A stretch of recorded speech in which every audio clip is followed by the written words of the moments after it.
Salut à tous et bienvenue dans Débat Foot Marseille au lendemain de cette magnifique victoire de l'Olympique de Marseille 2-0 face à Dijon avec un jeu exceptionnel. On va débriefer ce match avec mes invités du jour. Jean-Charles Debonneau est avec nous aujourd'hui. Salut Benjamin, ça va? On ne trompe pas, tu as vu? Ouais. C'était quoi déjà son nom? Guillaume. C'était Guillaume. Salut, c'était quoi ton prénom toi d'ailleurs? Toi aussi tu avais un petit prénom. Cyril. Non, Kirill. Ah, Kirill. Salut Kirill. Russe. D'accord. Mourad Hartz est avec nous aujourd'hui. Salut Guillaume. Et Nicolas Fiol est avec nous également, journaliste. Ces deux messieurs pour Football Club de Marseille. C'est la team Football Club de Marseille aujourd'hui. Exactement, au programme, je l'ai dit, de manière un petit peu ironique, on va reparler de cette victoire de l'Olympique de Marseille. 2-0 contre Dijon, c'était hier soir, ça sera le décrassage. Il y aura également un gros débat autour de Rudy Garcia. Et puis on va commencer, c'est le retour de l'humeur du jour. Voilà, l'humeur du jour, c'est maintenant et c'est Mourad qui va s'y coller.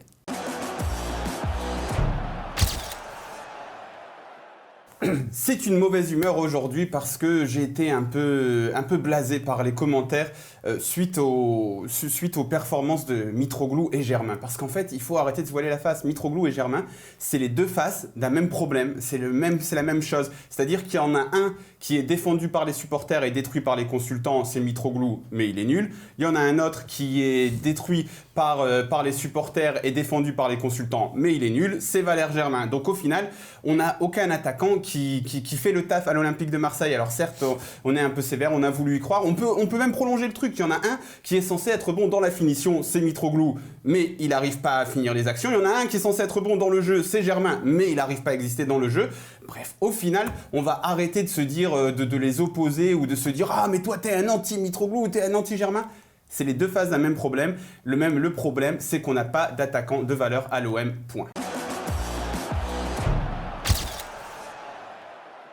Jean-Charles, est-ce que tu es d'accord avec l'humeur de Kirill? Bon, ben, je suis un petit peu d'accord, mais moi, en tant qu'ancien joueur, en fait, c'est vrai que j'essaie toujours de défendre un petit peu le joueur lui-même. Alors, c'est vrai que, pourquoi pas, avec les deux joueurs, en faire un bon.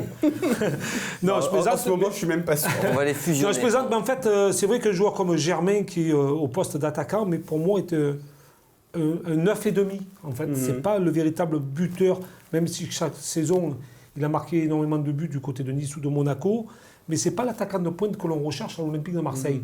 Après, il a des qualités de déplacement, il a des qualités de jeu de tête, de remise. Il arrive à donner certaines solutions offensivement, mais certes, c'est pas celui qu'on recherche, je pense, pour l'Olympique de Marseille. Maintenant, Mitroglou, il est en perte de confiance totale. C'est vrai qu'on a pu s'apercevoir que hier soir aussi, ce joueur a loupé une occasion énorme devant le but et notamment ça l'a complètement désorienté dans son jeu. Alors maintenant, on a mis du temps, on s'est dit qu'il était arrivé en retard la saison passée, qu'il n'était pas prêt physiquement. On se rend compte aujourd'hui aussi qu'il a d'énormes problèmes devant la cage. On va en parler après, mais après, il y a aussi un truc que je n'ai pas souligné, c'est qu'il y a aussi quelqu'un qui a une grosse responsabilité dans le fait que ces deux joueurs qui ont quand même quelques références, n'arrivent pas du tout à s'exprimer, c'est le coach. Et quand on voit la gestion encore de Mitroglou hier, parce que c'est ça, en fait, hier, tout le monde a dit « Mais peu cher, comment il le traite, machin, c'est une honte, Mitroglou, comment vous voulez ?» Et beaucoup de monde a dit « Il a fait une bonne première mi-temps aussi ». Je comprends pas, moi, Mitroglou, je l'attends sur la finition, et la finition, il s'est foiré dessus. Et ça me fait mal au cœur parce que je l'ai défendu pendant des mois et que je voulais vraiment y croire. Mais Mitroglou, on peut l'attendre que sur la finition, et sur la finition, il foire. Et Germain, on peut l'attendre que sur le jeu, et sur le jeu, il se foire. Et c'est pas entièrement de leur faute, mais voilà, quoi, au final, il faut qu'ils soient supérieurs, il faut qu'ils aient des qualités supérieures pour surnager dans une équipe qui est faite pour jouer... où les mecs se débrouillent tout seuls, donc voilà. Nico, est-ce que là c'est la fin là? Ça y est, il reste encore 6 matchs, c'est ça Mourad? 6 matchs, 8 matchs? Un peu plus, 8 matchs avant... Non. Il y a deux matchs fictifs en Europa League. Oui, non, mais sans compter l'Europa League de championnat. Est-ce que, bon, ça doit s'arrêter cette histoire En même temps, je pense que le fait de le sortir aussi à la mi-temps, Garcia, il envoie aussi un message à sa direction, je pense, en disant que lui aussi, ça suffit. Mais je suis d'accord avec moi, c'est clair qu'ils ne sont pas au niveau, mais ils ne sont pas mis de bonnes conditions pour être au niveau aussi. C'est-à-dire que le jeu collectif proposé par Rudy Garcia n'est pas suffisant pour que ces attaquants-là soient alimentés. Et ils n'ont pas un niveau suffisant pour faire la différence individuellement. Alors Mitroglou, il est décevant par son jeu parce qu'il ne fait pas beaucoup de pressing. Hier, il a apporté un peu plus de mouvement, mais il se rate à la Notamment finition. au tout début de match. Notamment en début de match. Germain, comme tu disais, je suis d'accord avec toi, c'est pas un attaquant pour être seul en pointe, mais là, il ne le fait même pas jouer attaquant, il le fait jouer ailier droit. Donc, à un moment donné, aussi, Garcia, il ne les met pas dans de bonnes dispositions. Donc, je pense que là où il faut se poser des questions, c'est le niveau des attaquants, il y a clairement un problème. Mais comment Garcia veut faire jouer ses attaquants, là aussi, il va falloir se poser la question. Le niveau des attaquants avec ce coach, je rajouterais, parce que peut-être que si tu es avec un autre coach, il arrive à les faire jouer. Je veux bien, mais on va en parler de Garcia beaucoup dans cette émission, dans le gros débat, mais là, c'est pas lui qui la met en tribune, la frappe. Mais c'est pas le premier raté, tu vois. Moi, ce que je peux ressentir en tant qu'ancien joueur, parce que j'ai quand même eu cette expérience d'être sur un terrain de ballon, devant 50 000 personnes, c'est que les joueurs, ils ont besoin d'une confiance. Et la confiance, ça doit être réciproque, ça c'est certain. Mais quand on joue un match sur 2, une mi-temps sur 2, une mi-temps sur 3, à un moment donné, on perd aussi de sa qualité technique et de sa confiance. On se dit, si je fais de mauvaises passes, ou si je loupe un but, systématiquement, derrière, on va taper dessus. Et là, on perd de sa qualité d'efficacité. En fait, c'est l'efficacité qu'on perd. Il y a une appréhension dans le geste. Et l'appréhension dans le geste, parce qu'on va tenter moins de choses, ce qui est logique, hein, parce que quand on est en demi-teinte comme ça et qu'on n'est pas en confiance, des fois, on n'a pas envie de recevoir le ballon. Parce que moi, je l'ai vécu, quand tu n'es pas bien dans une rencontre, tu te dis, si on peut, entre guillemets, un peu m'éviter et donner les ballons à mes partenaires, on le fera. Mais c'est vrai que ça arrive. Et là, on se rend compte que ces joueurs-là, eh ben, ils ont, au fond d'eux, ils n'ont pas une totale confiance, mais surtout ils ont une petite crainte qui ne leur permet pas d'être aujourd'hui à 100%. Et est-ce que tu penses, juste pour finir, qu'il faut arrêter avec Mitroglou dès cet hiver, lui trouver une porte de sortie et recruter, parce que là il s'en sortira plus maintenant Morad l'a dit, hein, de toute façon d'être sorti hier à la mi-temps, c'est un signe fort. Hein, de toute façon, je pense qu'il a bien fait de le sortir à la mi-temps au vestiaire, plutôt que de le faire rentrer et d'entendre les sifflets, parce que là pour un joueur, alors c'est totalement la débandade, mais surtout après, ça peut tirer aussi le groupe vers le bas, parce qu'on siffle un joueur, on peut siffler un autre derrière, et ça fait une mauvaise ambiance. Donc en étant resté au vestiaire, ça a été plus simple pour lui, mais je pense que là, dès cet hiver, il va falloir recruter un avant-centre. C'est vrai que là, on tourne autour du pot, on ne sait plus qui mettre, on n'a mis même Payet avant-centre. Donc, les excuses. NJ, Payet, d'autres joueurs. Donc, Nico, voilà. on a aussi vu des têtes à l'écran juste après le gros loupé de Ocampos, pour pas le nommer. Il y a Payet qui est venu le relever. Il y a même ses coéquipiers qui, ça les met mal à l'aise aussi d'avoir un attaquant comme ça, non? C'est une question de mise en condition, comme dit Jean-Charles. Ça faisait combien de temps qu'il n'avait pas joué titulaire, Mitroglou là? C'était peut-être 5 matchs qu'il n'avait pas joué titulaire. Allez messieurs, on va basculer sur le décrassage de ce grand match OM Dijon. On a été pourris et on a gagné, donc tout va bien, non? Tout va bien. Très bien. Allez, on en parle.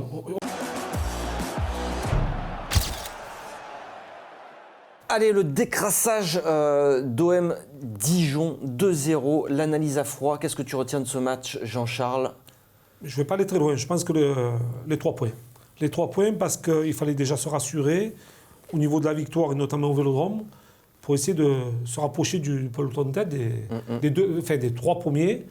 Parce que bon, on revient quand même à 4 points de Lille et à 3 points, je crois, de Saint-Étienne, de Montpellier, pardon. De Montpellier. Donc c'était, je pense, le discours à avoir. Maintenant, au niveau du jeu, on n'est pas rassuré.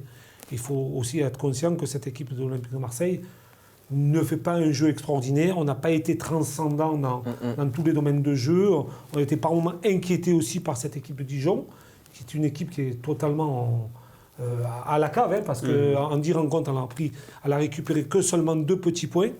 Donc voilà, après, si on se contente des 3 points, c'est bien. Si on se contente du jeu, c'est un peu moins bien. Nico? Moi, ce que je retiens, c'est que le premier temps n'a pas été dégueulasse pour une équipe qui était quand même mal. Aussi, l'OM, 4 défaites de suite, il devait se rassurer. Je trouve que Rudy Garcia, avec son 3-5-2, même si ça me fend le cœur de voir Gustavo derrière, il avait réussi à remettre un peu de mouvement avec Bounassar, surtout Ocampos qui était très remuant, mais ils n'ont pas réussi à concrétiser. Il a fallu des coups de pied arrêtés pour s'en sortir. Et surtout, ce que je n'ai pas compris, moi, c'est la seconde mi-temps, l'attitude des joueurs qui reculent, Garcia qui fait que des changements défensifs. C'est première mi-temps, qu'est-ce que tu sais? Ouais, mais face à Dijon qui est à la cave, c'est pas normal que l'OM il joue comme ça, quoi. Tu veux rajouter quelque chose ou on passe au fait du match, ton fait du match? c'est le but de Rami.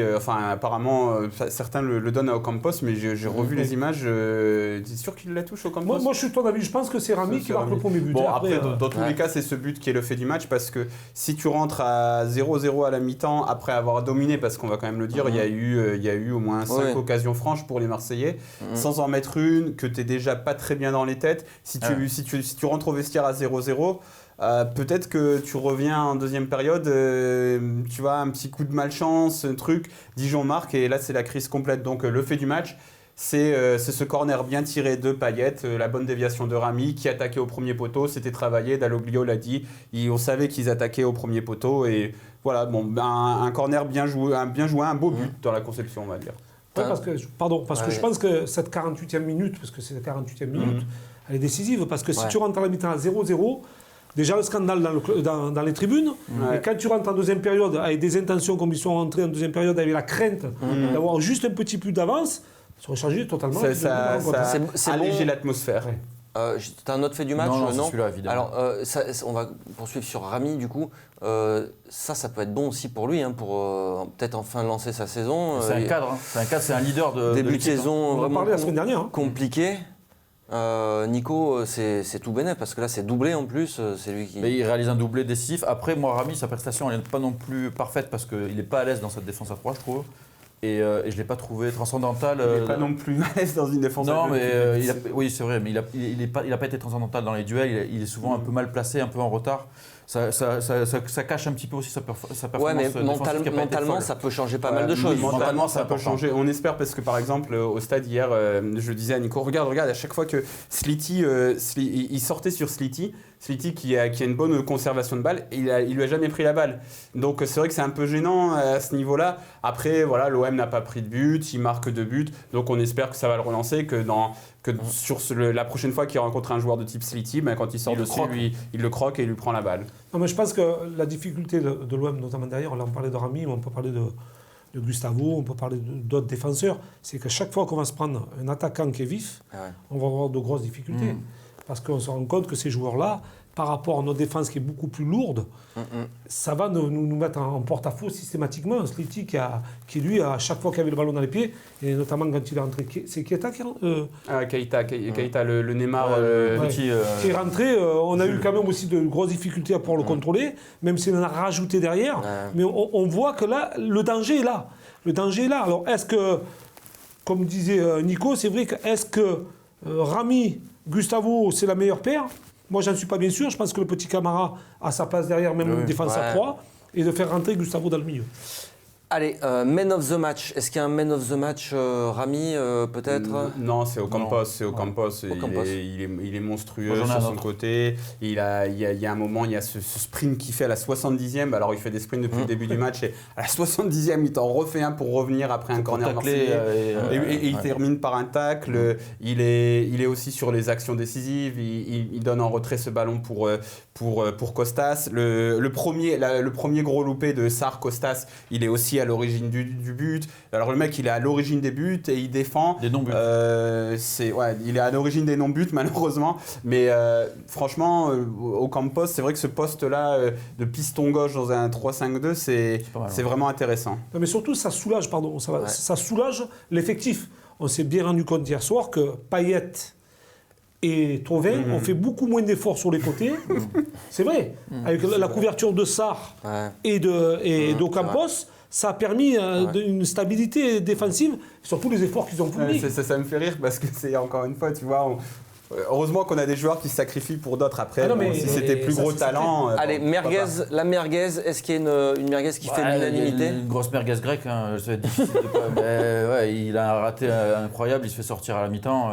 Je vois pas qui tu peux mettre d'autre que Mitroglou. Si, parce que moi je vais rajouter, je suis d'accord avec la merguez grecque, mais après je mets la merguez française qui l'a remplacée. Parce qu'après on va te dire, parce qu'on l'entend beaucoup, on l'entend beaucoup malheureusement, on nous dit, parce que le débat il est complètement faussé. Là on est rentré avec Mitroglou Germain dans un débat qui est faussé parce qu'il y a des mecs qui défendent l'un l'autre. Mais moi je vous l'ai dit, à chaque fois on dit quand il y en a un qui joue, il faut mettre l'autre et c'est vice-versa. Donc, mais parce que donc Mitroglou il a raté 2 énormes occasions, au moins une parce qu'on me dit la première c'est Sarr qui lui enlève.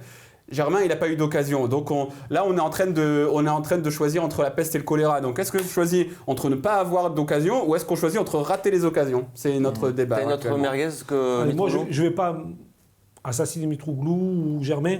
Strossmann. Alors c'est vrai qu'il a fait le meilleur match. Non, mais je suis pas d'accord, monsieur. Je suis pas d'accord parce que. Je suis pas d'accord, monsieur. Non, Non, je suis pas d'accord parce que je trouve que c'est pas assez.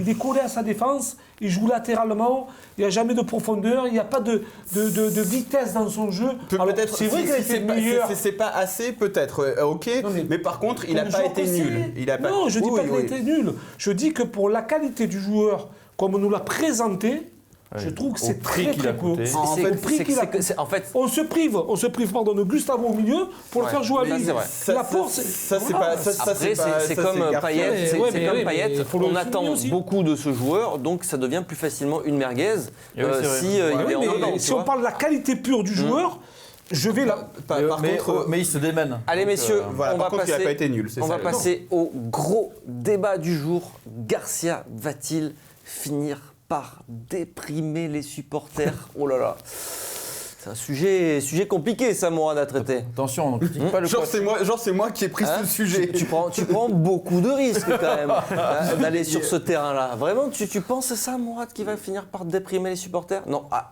c'est point d'interrogation quand même. Et on va en parler, hein, Mais Mourad. il est horrible. Allez. Comme il se défausse, on dirait Garcia en conférence de En presse. tout cas, il déprime le présentateur de DFM. ça, C'est sûr. tout de suite, c'est maintenant. Allez, c'est parti pour le gros débat consacré à Rudy Garcia. Va-t-il finir par déprimer les supporters? Bon, c'est un peu sévère, Mourad, comme thème de débat. On va dire que Euh, le pire, c'est qu'à la base, j'ai changé les mots parce que les mots étaient beaucoup plus sévères et c'est pas moi qui les ai choisis, c'est moi, à la base. Alors, pourquoi? Parce que c'est vrai qu'il avait annoncé la couleur, Garcia, hein, en conférence de presse. Être pourri et gagner, moi, ça me va. Je signe tout de suite. Bon, il a été un petit peu visionnaire. Des paroles aux actes. Voilà. Il s'est fait rêver les supporters, là, quand il annonce ça. Non, c'est pas... Faire rêver les supporters de Ouais, prendre c'est- 3 points c'est- avant un c'est- match pourri. Pas pour moi, mais bon, certes, il fallait se rassurer, c'est ce qu'on Oui. a dit il y a quelques minutes. Il fallait récupérer ces 3 points, ça a été chose faite. Les 3 points sont Sont dans la dans la besace. musette, comme on dit. Maintenant, à l'avenir, il va falloir changer un petit peu son fusil d'épaule, parce qu'on a joué Dijon. Il va falloir changer son fusil d'épaule et montrer autre chose que ça si on veut être dans les 3 premiers, parce que c'est pas en jouant comme ça qu'on sera 3e ou 2e au classement, parce qu'il faut de la qualité, il faut des occasions, il faut du fond de jeu, face à des équipes qui sont certainement plus combatives et plus meilleures techniquement et tactiquement. Plus dangereuse aussi. Et plus dangereuse. Donc voilà, après, satisfait sur une rencontre, oui, mais sur la durée, non. On peut se contenter de ça. Tu parlais des changements qu'il a opérés, faire rentrer des défenseurs Non. à la place de Thauvin, Camara qui rentre. Après, c'est toujours pareil, il y a un contexte. Voilà, il y a un... Là, il y avait un contexte Bien de sûr 4 qu'il y a un défaites de contexte. suite, une élimination en Ligue Europa, une trêve qui arrive, il était obligé de gagner. Il n'avait pas d'autre choix. Donc là, que ça soit pas forcément beau, on peut peut-être le pardonner là-dessus, mais il ne faut pas que ça s'installe. Parce que là, depuis le début de la saison, on attend qu'elle débute cette saison. Pour moi, elle n'a pas débuté cette saison, aussi bien dans les résultats que dans le jeu. Donc, Par contre, il faut faire gaffe parce Ouais. qu'on est déjà au mois de novembre. non, mais oui, mais c'est Et ça qui est puis- inquiétant. En 2 ans de Rudy Garcia, tu t'attends aujourd'hui, toi, à autre chose maintenant ou tu te dis, bon, bah, finalement, ça va être comme ça? Tout dépend de quel type de club tu veux être. Si tu veux être un type de club qui met le jeu en avant, qui voilà, qui a une identité particulière, qui a quelque chose de la continuité, bah non. Mais est-ce que c'est ce que ces nouveaux dirigeants veulent? Je suis pas sûr. Ces nouveaux dirigeants, ils veulent des résultats. Est-ce que Garcia, il va pas t'apporter des résultats? Il t'a apporté une finale d'Europa League. L'an dernier, il fait pas loin de 70 points, ou même peut-être un peu plus de 70 points. Donc, j'ai plus le chiffre en tête, mais il fait un gros total de points. Donc voilà, ça dépend quel type de club tu veux être, encore une fois. On en revient, je suis désolé, oui, bandeur de Bielsa, machin, mais Bielsa, quand il dit, c'est aussi aux spectateurs de dire quel type de football ils veulent. Donc quel type de football vous voulez? Après, c'est ça aussi le truc. Après, voilà, Garcia, hier, il gagne Et après, il faut pas non plus oublier la première période. C'est pas trop mal. Quand Garcia arrive, on s'attend aussi à avoir plus de jeux avec cet entraîneur. Oui. C'est quand même.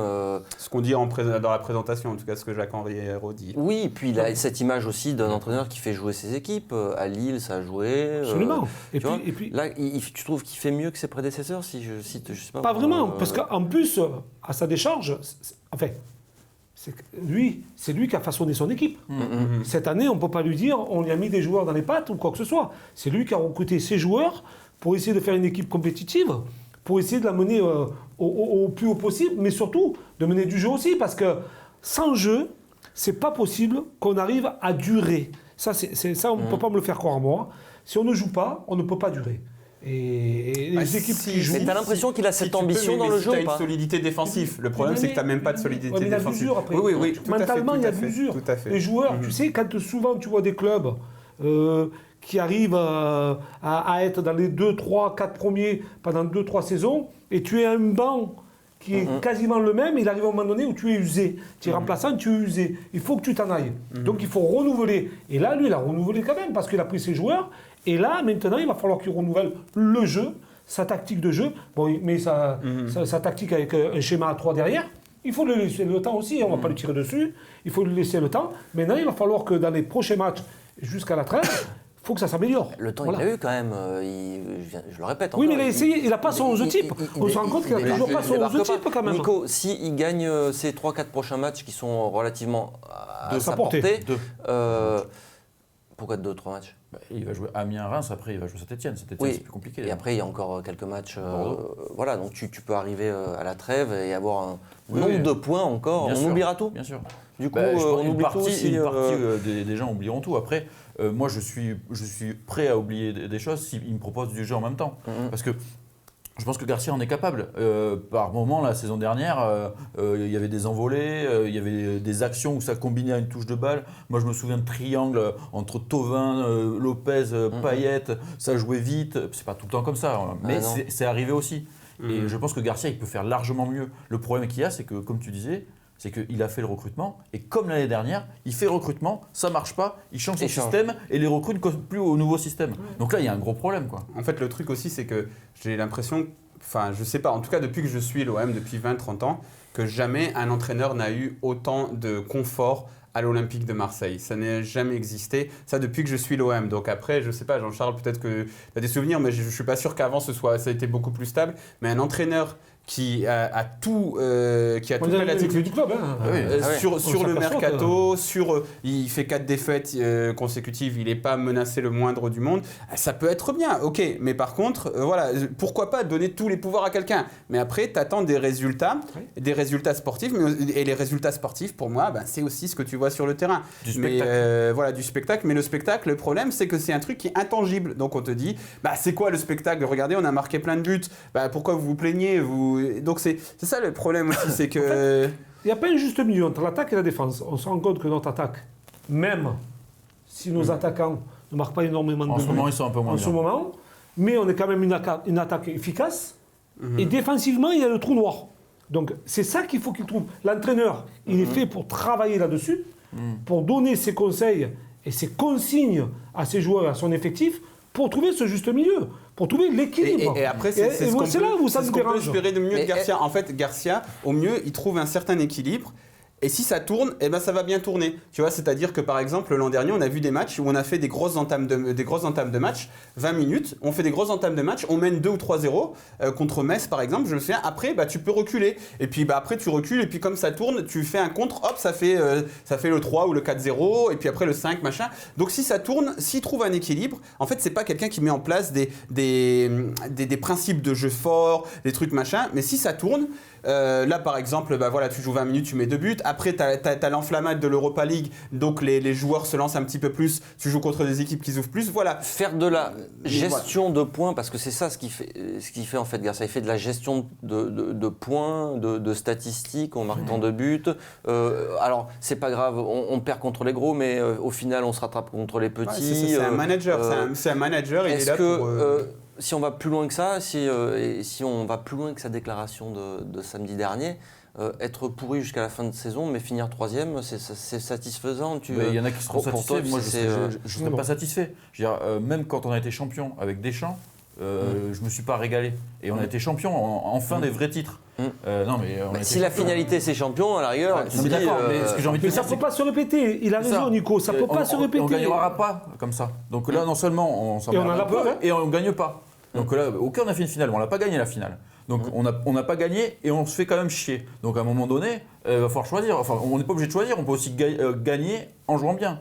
Et puis surtout, encore une fois, je le répète toujours, mais moi, jouer mal pour aller chercher un titre, un vrai titre, limite, ok, je suis prêt à le faire. Mais jouer saison. mal pour finir en Ligue des Champions, je suis désolé, la saison Elibop, j'étais déprimé. Moi, j'étais déprimé. Je me souviens d'un OM3. Mais j'étais dégoûté de mon équipe et on le gagne 2-1 avec Modou Sougou. Je me souviendrai toute ma vie de ce match. Je me dis, mais c'est quoi ce cauchemar? J'étais dégoûté de mon équipe. J'étais dégoûté. Et on finit 2e, tout ça. On se dit, Vincent Labrune avait dit, c'est le plus grand exploit sportif de l'histoire de l'OM. Mais arrête-toi un petit peu. Mais non, mais sincèrement, quoi. Qu'est-ce que tu veux? Enfin, Le plus grand espoir, c'est de arriver président de l'OM. tu serais satisfait toi de finir 3e comme ça, avec de la petite Mais tu comptabilité chaque peux semaine l'être. en disant Tu peux l'être une saison. Parce que tu te dis, on a accroché la Ligue des Champions, l'année prochaine on va rêver, mais tu ne peux pas rêver l'année d'après.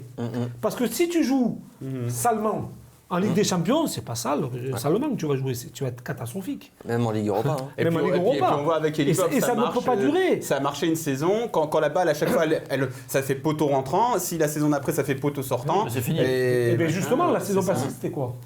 On était sur un fil. On a toujours basculé du bon côté. vrai. On n'est jamais tombé du mauvais côté parce que où il y avait Thauvin qui nous sauvait, où il y avait un coup de pied arrêté, où il y avait de la une main, confiance, il y avait de il y avait l'euphorie la confiance, aussi. il y avait de l'euphorie. Et cette année, ça a basculé de l'autre côté. Après, Et il c'est faut le quand jeu même- qui le provoque. Il faut quand même le mettre un peu à son crédit parce que je pense qu'il construit un groupe. Après, voilà, la confiance, l'euphorie, c'est Non, mais aussi. ça, c'est un lui, peu- l'état d'esprit, mais ça- c'est lui qui l'a ça, insufflé. c'est technique Ça, de c'est évident. management, quoi. Ça, je pense que c'est un bon manager par rapport à ça. Après, c'est vrai que C'est le mettre à bord. Hein. c'est le mettre à bord, ça, c'est sûr. C'est lui qui pousse. Petit bonus supplémentaire, donc débat supplémentaire pour le web. On va poursuivre cet échange sur Rudy Garcia, très Voilà, intéressant. parce que on a eu beaucoup de retours qui nous ont dit mais pourquoi l'émission s'est raccourcie? Elle s'est raccourcie pour la télé, donc on prend en compte vos réclamations et donc on fait cette petite partie supplémentaire. Pour la télé, ce sera une version un peu plus raccourcie et pour le web, un peu plus On longue. prend le temps. Exactement, on va prendre le temps de discuter de Rudy Garcia qui a justement prolongé jusqu'en 2021 maintenant. Donc ça veut dire que c'est à peu près la moitié de son bail. Donc Rudy Garcia sera là, si tout va bien, pour 5 ans. De toute façon, il est invirable, on a l'impression que non, Mourad... Et ça prouve la confiance que le dirigeant lui donne. C'est pour cela qu'à un moment donné, il faut qu'il nous la renvoie lui aussi, cette confiance. Ouais. Sur le terrain, nous on a besoin de ça. On a besoin d'avoir un entraîneur ferme, mais aussi très discipliné, mais aussi bien dans le jeu, pour que quand on aille au stade, quand on soit dans les tribunes, on soit Je serein. sais même pas, tu vois, moi je pense pas que ce soit. En fait, les dirigeants attendent que Garcia leur rende la confiance. C'est-à-dire, et leur rende la confiance comment? En les qualifiant en Champions League. Après, rendre la confiance aux supporters en leur proposant du beau jeu, ça, je suis pas sûr déjà qu'ils se disent, tu vois, encore une fois, le beau jeu, on va te dire, oui, mais c'est, qu'est-ce que c'est le beau jeu? Est-ce que c'est ça? Est-ce que c'est pas gagné, machin? Donc, je suis pas sûr qu'ils savent exactement ce que c'est, et puis que ça les arrange de dire, bon, le beau jeu, ça bouge, c'est comme la météo. Et ensuite, donc voilà, si Garcia te qualifie en Ligue des Champions, je pense que les dirigeants, ils diront, il nous a rendu la confiance et puis basta. Là, tu fais du business. Oui, Voilà, là, on parle plus football, là, on parle business. là. Courte, il Non, mais est venu faire quoi? Ouais, mais après, c'est Marseille, encore il est venu autre faire chose. du business, hein. Nous, on parle footeux, là. Eh oui. On parle footeux. Et- Moi, je suis un petit peu déçu là-dessus parce que. Et Jean-Charles, on est confronté aussi à C'est la pas les réalité. propos des supporters. Même bien si sûr. les supporters veulent aller en Ligue des Champions, mais ils veulent du jeu. Bien sûr. C'est-à-dire que si tu vas en Ligue des Champions et que tu es en poule et que tu gagnes pas un match et que tu te fais sortir de suite, Ton projet Dortmund, tu prends une claque. Et- On a l'impression que c'est un Voilà. titre, devenu un titre, non, de finir 3e mais- et d'être en Ligue des Champions. On a un trophée à la fin ou pas? Non. quand, Mais c'est les finales. bien ce que tu dis, tu vois, tu dis, mais là c'est du business, c'est plus du foot. Mais ouais, non, mais- mais tu sais, le problème aussi, c'est que maintenant, Et il y a plein de supporters qui sont dans le business, ils sont plus dans le foot. Ils se disent, ouais, non, mais plein de monde. Dans le business par procuration. Tu vois, le foot, voilà, business par procuration. En fait, on les éduque. Voilà, on les exactement, on les éduque à calculer, il faut qu'on prenne un point, là, Parce attention. que les dirigeants des clubs de foot, c'est des dirigeants de société, c'est des comptables. Et les dirigeants dans lesquels il faut inclure les entraîneurs. Et donc voilà, tu vois, maintenant on est dans un foot qui est différent. Après, par exemple, il y a un entraîneur français que j'aime bien. Je pense pas je pense pas que l'OM c'est trop haut pour lui, mais Frédéric Hans par exemple, j'aime bien son discours par rapport au foot. Et lui, il avait expliqué, par exemple, maintenant l'entraîneur, il est aussi jugé sur la manière dont il valorise les joueurs. C'est-à-dire que si tu es un bon entraîneur à Metz, c'est qu'on va te dire, on va te juger aussi parce que tu vas vendre Ismaïl Essar 15 millions, parce que tu vas vendre un tel 10 millions, parce que tu vas faire... J'ai pas compris ça. Mais bon, je pense que Jean-Charles, toi, à ton époque, c'était le football, c'est devenu le football business. Aujourd'hui, c'est que du business. Oui, d'accord, mais moi je suis le plus heureux au monde que le joueur et que le club gagne beaucoup d'argent. Je suis le plus heureux du monde, tant mieux pour les joueurs, parce que si on leur donne, c'est que ça veut dire qu'il y a des retombées qui sont encore plus bénéfiques que ce qu'on leur donne. Maintenant, quand tu es supporter d'un club et que tu aimes le football en général, tu aimes voir des phases de jeu qui sont intéressantes, qui te procurent de la joie. Tu veux vibrer. Et c'est ce qu'on a vécu pendant des années à l'OM. On est quand même l'Olympique de Marseille. Bon, c'est vrai, tu me parles de Metz, on peut parler de Nancy, on peut parler de Lens, tous ces clubs qui ont disparu. Mais à un moment donné, tu le paies cher, ça. Et un club comme l'OM, il ne faut pas le payer cash comme ça. Il faut qu'on ait une continuité, il y a un projet qui est mis en place. Mais moi, je veux le voir, ce projet, aujourd'hui. Moi, je n'ai pas la sensation qu'il arrive mais parce que toi, tu veux le voir sur le terrain, alors qu'eux, ils vont te dire, bah voilà, si on est qualifié en Ligue des Champions, à la fin de la saison, tu as le PowerPoint, on te dit première saison finale d'Europa League, deuxième saison, machin. Une belle courbe avec... Dans les résultats tu vois les résultats PowerPoint entreprise, tu as une progression après dans le résultat du jeu. Et ben le truc, c'est qu'il faut vraiment que tu pousses ces coups de gueule-là, parce que tout le monde en vient à s'en battre le coquillard du jeu. On se dit, le jeu, on s'en bat les couilles maintenant, c'est que les résultats. Tu as raison. La saison passée, tu vas en finale d'Europa League. Cette année, tu es en poule, tu passes pas le... Ça veut dire que tu as régressé quand même. On est bien d'accord. Sauf si tu termines troisième, on va on en reparlera en fin de saison. On le dit aujourd'hui, on est au mois de novembre. Au mois de mai, on en reparle. Si on recentre le débat juste sur Rudy Garcia, le meilleur ami de Mourad Hartz, qui a tenu à faire un gros débat là-dessus. Est-ce que... bon, maintenant, je le disais, ça fait 2 ans et demi qu'il est là, tu t'attends à des changements dans sa manière de faire évoluer ses équipes, de coacher, de voir plus de jeux, je m'attends pas, mais on peut toujours être surpris. Garcia, il n'est pas con non plus. Il peut évoluer. Mais il a prouvé auparavant. Il a déjà prouvé. Je pense qu'il peut évoluer, mais après, moi je pense pas. Moi je pense que Garcia.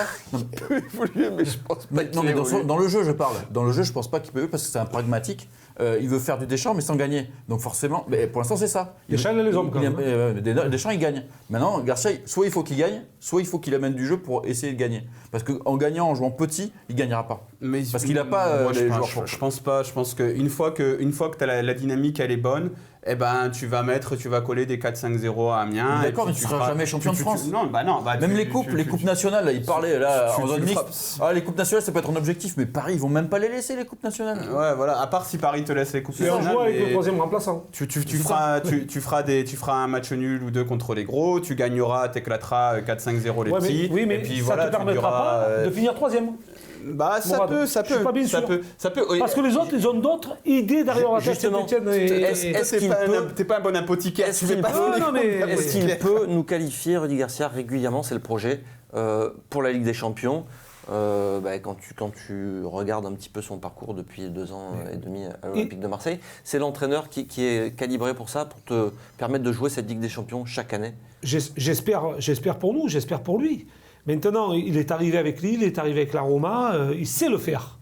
Maintenant, on revient toujours au même discours, c'est ce qu'il nous propose. Ce qu'il nous propose dans ce championnat de France, il n'est pas excellent. Il n'est pas excellent, il a changé son fusil d'épaule en jouant à 3 derrière ou à 5 comme on veut, peu importe la tactique de jeu. Peut-être que la suite des événements lui donneront raison, et c'est ce que j'espère. Parce qu'on a besoin de ça. On a besoin de vibrer, on a besoin d'avoir des points, on a besoin de concurrencer avec les pseudo-gros. Les pseudo-gros de ce championnat. Ouais. Pas Paris, mais tout le reste.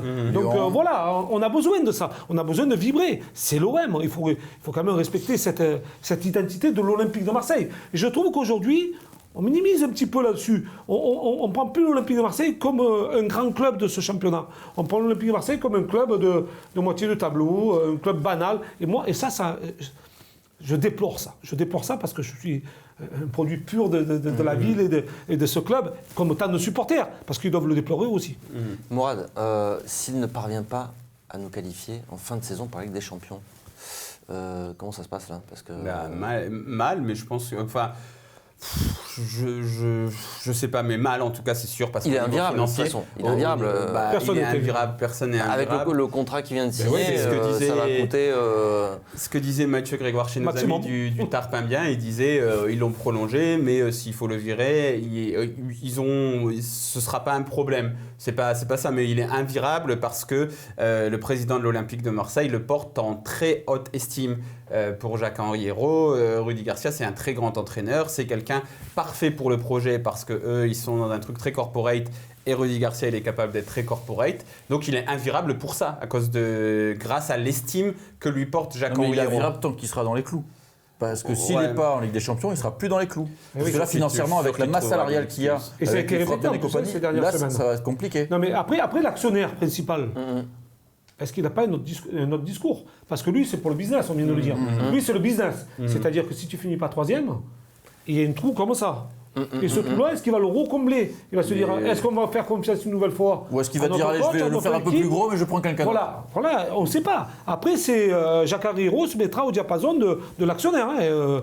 On en a connu, on voit ça notamment à Monaco. Allez messieurs, c'est déjà la fin de cette émission. Merci Nicolas, merci Kirill et merci Mourad. Après les gens vont croire non mais non toi Tu es actionnaire du club. tout le monde te connaît. Ça, à hauteur de 5%. C'est déjà pas mal. Merci Jean-Charles.